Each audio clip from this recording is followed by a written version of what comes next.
officiel, cela présage déjà ce qui va arriver. Vous voyez, le Papa Mobile vient de quitter l'aéroport d'Ndjili, cette fois-ci pour les palais de la Nation, Cédric. Une image incroyablement belle et historique, parce que nos enfants qui viendront, les générations futures, vont rester avec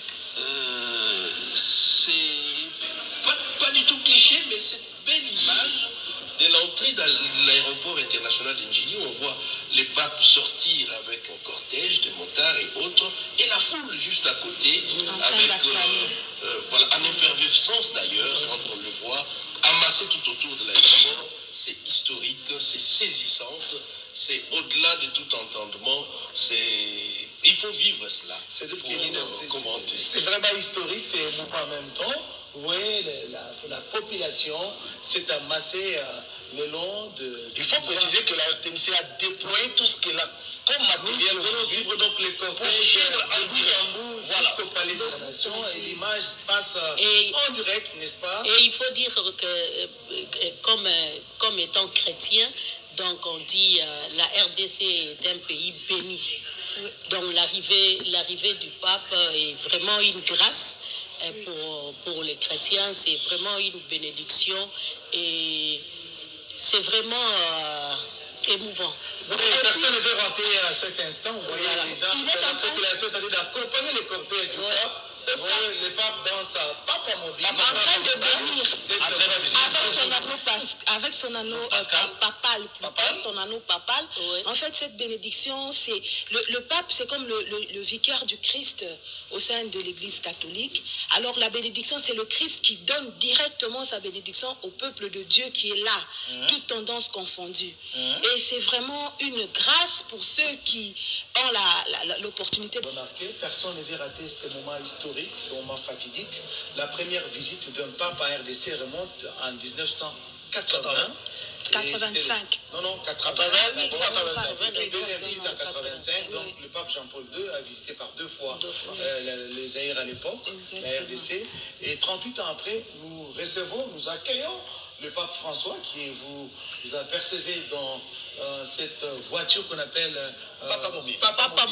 N'est-ce pas, une voiture vitrée et entourée justement de la sécurité, hautement sécurisée, vraiment hautement sécurisée, pour accompagner cet hôte de marque.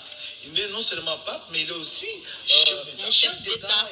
Il incarne le chef d'État du Vatican. Moi, j'ai visité le Vatican, vous savez, avec la chapelle Sixtine. Quand vous entrez dedans, avec une voûte, vous vous imaginez que c'est extraordinaire. Donc, c'est un moment historique pour la République démocratique du Congo. Vous voyez comment le boulevard Lumumba, n'est-ce pas, est jonché de part en part de nombreux habitants, de nombreux Quinois, même ceux qui ont fait le déplacement. Il y a ceux qui ont quitté les provinces, même d'autres pays, pour venir accueillir, réserver un accueil chaleureux au souverain pontife, le pape François, qui arrive en RDC. Maintenant, là, il se rend au palais de la Nation, où l'attend le premier citoyen de la République, Félix Antoine Tshisekedi Tshilombo. C'est un honneur, c'est une fierté pour la RDC. Voilà, la RDC est une terre bénie aujourd'hui parce que le pape a finalement donné sa bénédiction. Il n'a pas tenu compte de sa santé. Et bien sûr, la fois passée, quand c'était avorté, tout le monde a crié. Mais le pape a voulu montrer aujourd'hui à tous les chrétiens qu'il est le Père qui se surpasse. Oui, le chef de la puissante Église catholique a une dimension au-delà de la dimension humaine. Vous avez la dimension spirituelle du pape, incarnée d'abord par sa simplicité. Le pape, c'est le pape de pauvres, comme l'a dit tantôt Mananga. Le pape, c'est le pape des enfants également. Le pape, c'est le pape des opprimés. Le pape, c'est le pape des marginalisés. Le pape, c'est aussi le pape des non-démocratiques du Congo, notamment l'arrivée du pape qui occulte toute l'actualité du moment, que ce soit ailleurs. Donc nous sommes les privilégiés. Surtout qu'il s'est déplacé avec plus de 80 journalistes. Oui, plus de 80 journalistes. Plus de 80 journalistes, mais vous l'avez souligné peut-être à l'entame de cette émission, l'arrivée du pape coïncide dans un contexte particulier qui traverse la République démocratique. Exactement. La guerre dans la partie est de la RDC, l'agression dont le pays est victime de la part du Rwanda, sous couvert du M23, des terroristes et du M23.